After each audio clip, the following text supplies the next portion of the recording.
안녕하십니까? 하나님의 은혜와 평강이 여러분의 삶에 함께 하시기를 기원합니다. 오늘 우리가 나눌 이야기는 믿음에 관한 것입니다. 잠시 일상의 분주함을 내려놓고 우리 영혼의 가장 깊은 질문에 귀 기울이는 시간이 되기를 소망합니다. 오늘 이 이야기가 여러분의 마음에 작은 울림을 준다면 좋아요와 구독을 통해 더 많은 분들과 이 은혜를 나누는 일에 동참해주세요. 여러분의 작은 실천이 누군가에게는 큰 위로와 희망의 메시지가 될 수 있습니다.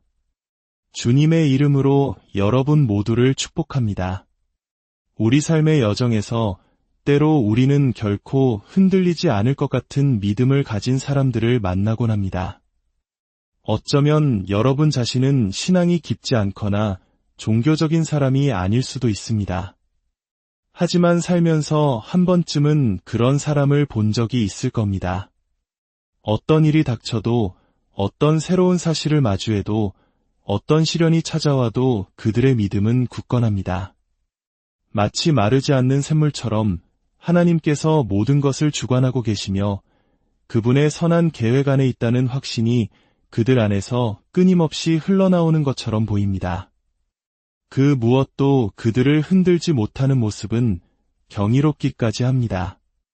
그런 사람들을 만날 때면 우리는 자연스럽게 궁금해집니다. 만약 저런 일이 나에게 일어난다면 나는 과연 어떻게 반응할까?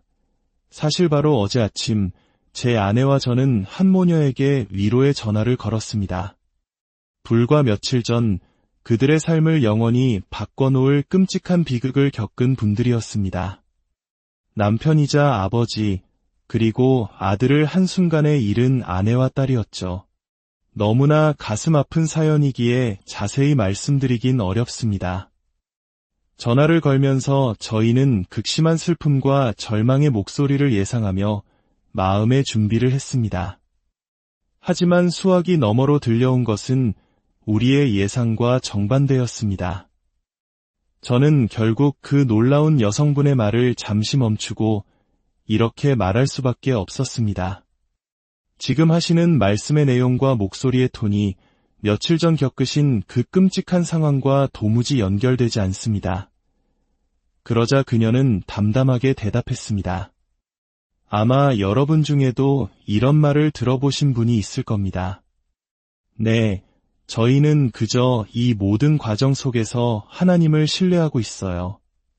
하나님께서 모든 것을 주관하고 계심을 믿습니다. 그 말을 듣는 순간 저는 다시금 깨달았습니다. 바로 이것이구나. 아내와 저는 전화를 끊고 눈물을 흘렸습니다. 누군가를 위로하기 위해 전화를 걸었다가 오히려 우리가 더 큰 영감과 도전을 받았기 때문입니다. 여러분도 이런 경험이 있으실 겁니다. 인생이 어떤 시련을 던져주든 이 삶이 전부가 아니라는 확신을 가진 사람들. 그들은 고통과 실망 속에서도 모든 것을 아시고 돌보시는 하나님이 계심을 알기에 그 모든 것을 이겨냅니다. 때로 하나님은 기적처럼 개입하시지만 때로는 침묵하시는 것처럼 보일 때도 있습니다.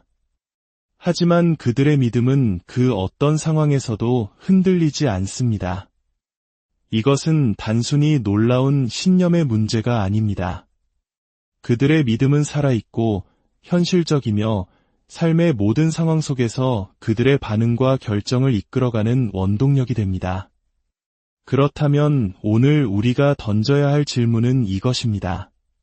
그토록 강하고 흔들리지 않는 믿음은 대체 어디에서 오는 것이며 우리는 어떻게 그것을 가질 수 있을까요? 혹시 여러분 중에 예전에는 그런 믿음이 있었지만 지금은 희미해졌다고 느끼는 분이 계십니까?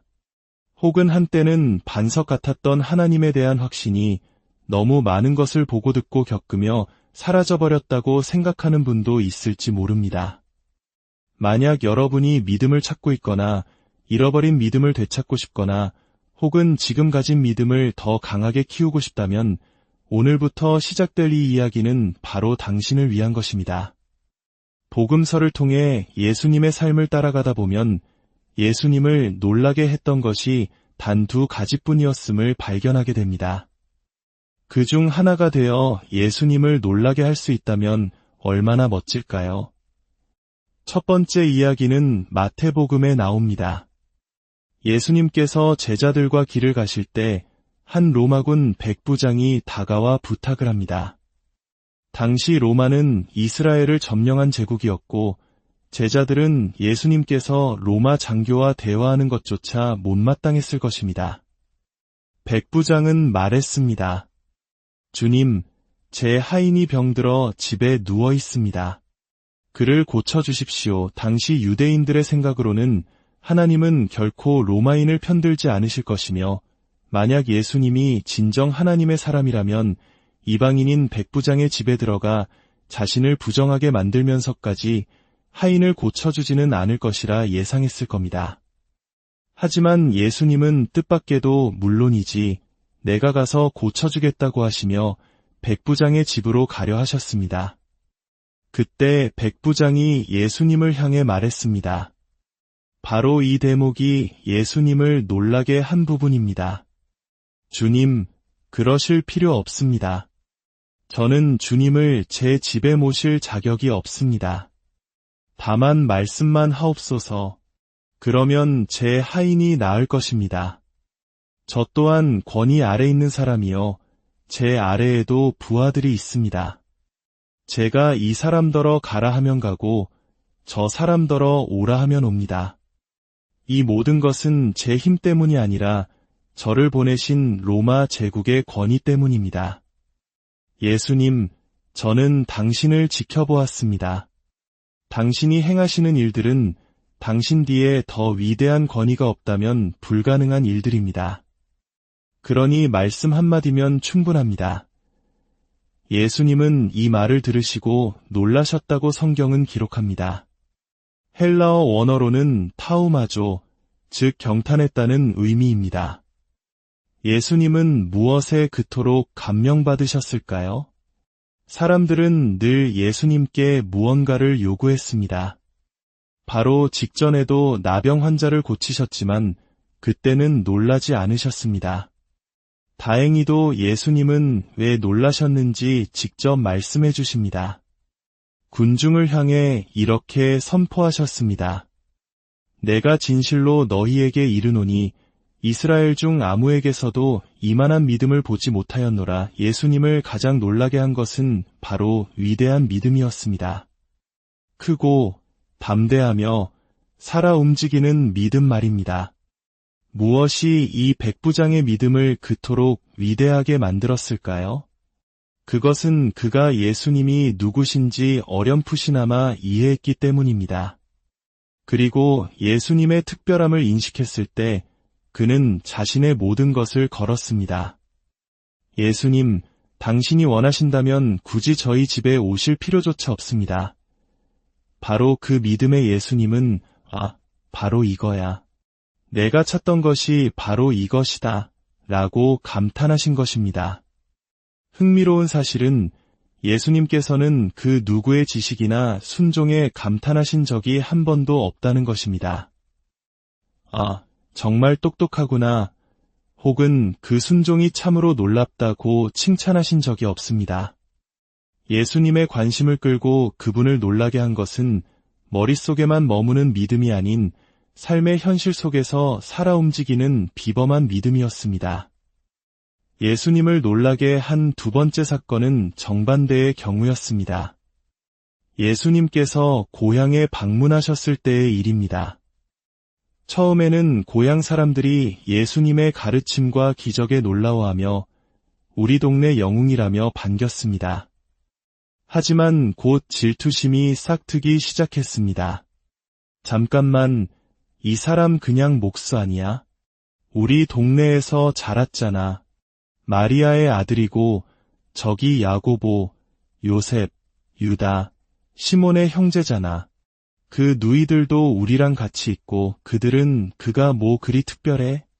우리랑 똑같은 사람인데 이제 와서 잘난 척하는군이라고 생각했습니다. 그때 성경은 다시 기록합니다.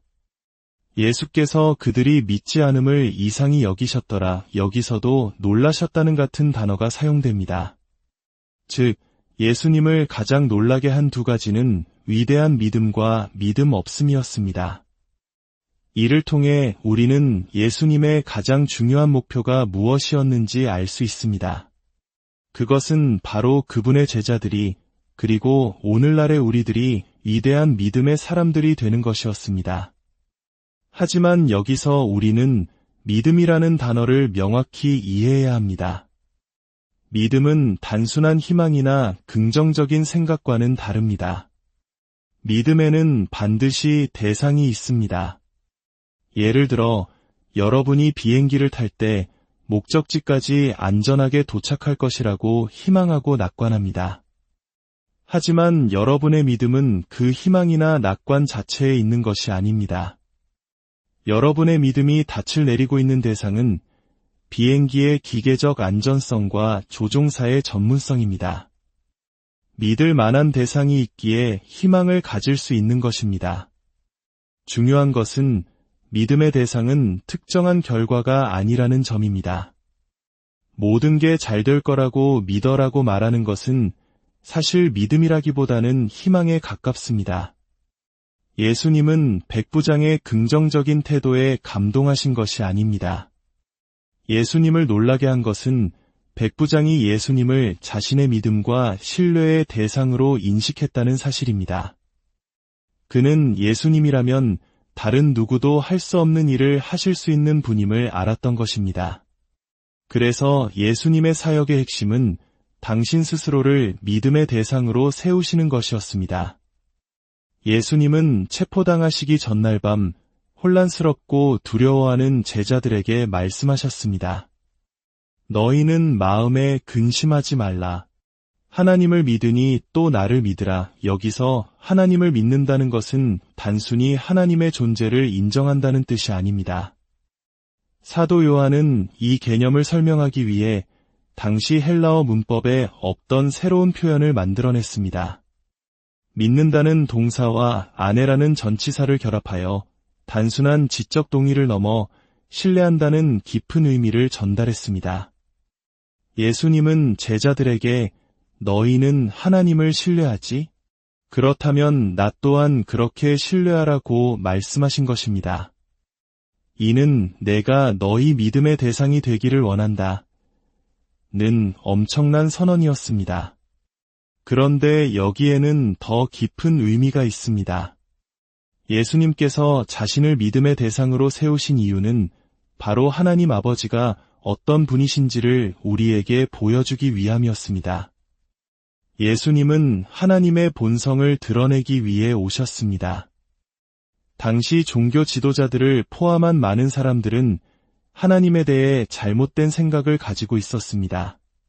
그들은 하나님이 병으로 사람을 벌하시고 자신들이 선택한 민족만을 편애하신다고 믿었습니다. 예수님은 그 모든 오해를 바로잡기 위해 오셨습니다. 어느 날 제자들이 태어날 때부터 눈먼 사람을 보며 물었습니다. 예수님, 이 사람이 눈먼 것이 누구의 죄 때문입니까? 자기 죄입니까? 부모의 죄입니까? 그들은 병이 죄의 대가라는 잘못된 신념을 가지고 있었습니다. 예수님은 단호하게 말씀하셨습니다. 그렇게 작동하는 것이 아니다. 하나님은 그런 분이 아니다. 이 사람이 눈먼 것은 누구의 죄 때문이 아니다.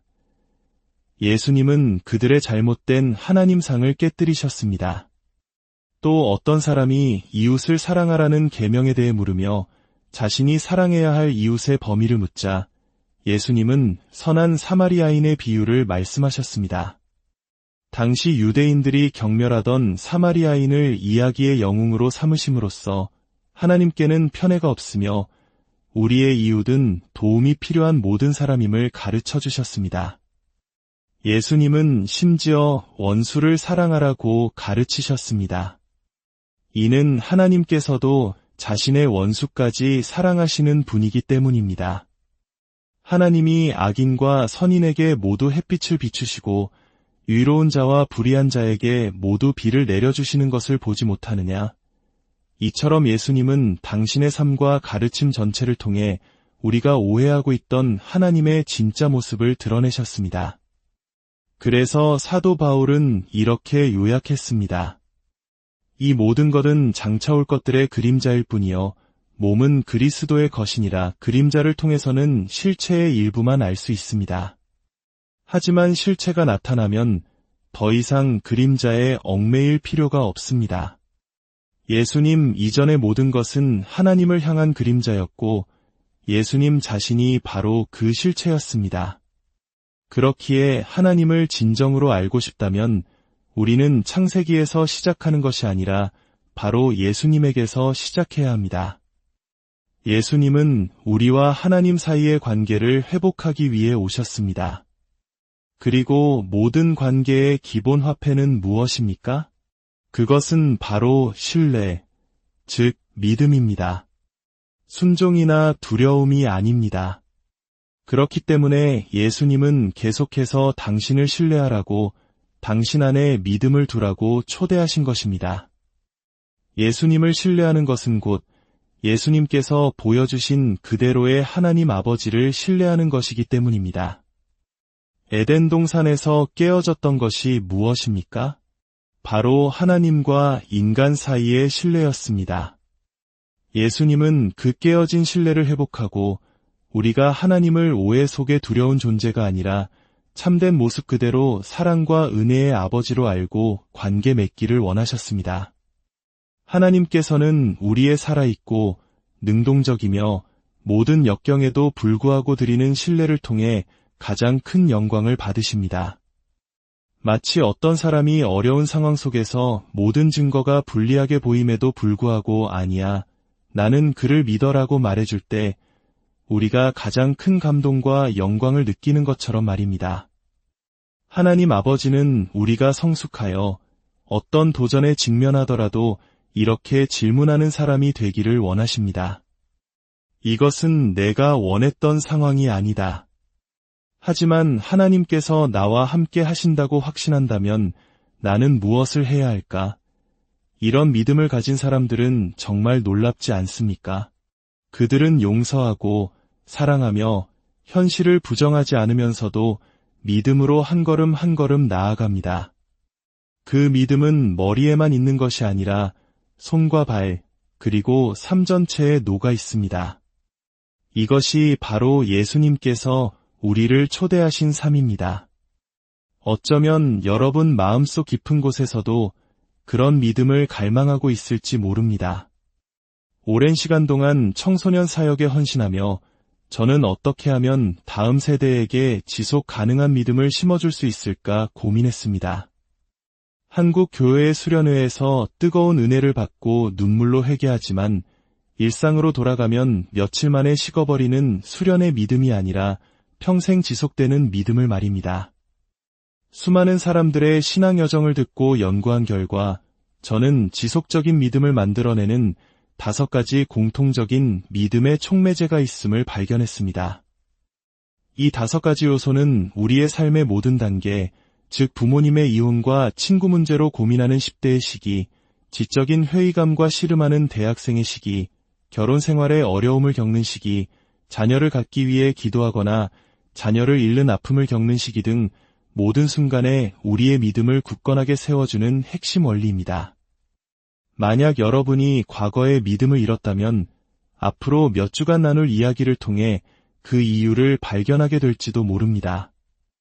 그리고 어떻게 그 믿음을 다시 세워나갈 수 있는지에 대한 구체적인 손잡이를 얻게 될 것입니다.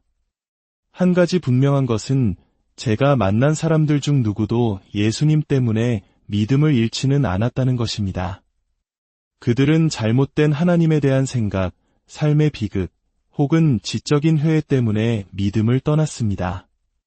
하지만 예수님 자신, 그분의 삶과 가르침과 사랑 때문에 믿음을 버린 사람은 만나보지 못했습니다. 이것이 바로 예수님께서 우리 믿음의 중심이요, 기초가 되셔야 하는 이유입니다. 그분을 통해 하나님 아버지를 바로할 때 우리의 믿음은 흔들리지 않는 반석 위에 세워질 수 있습니다.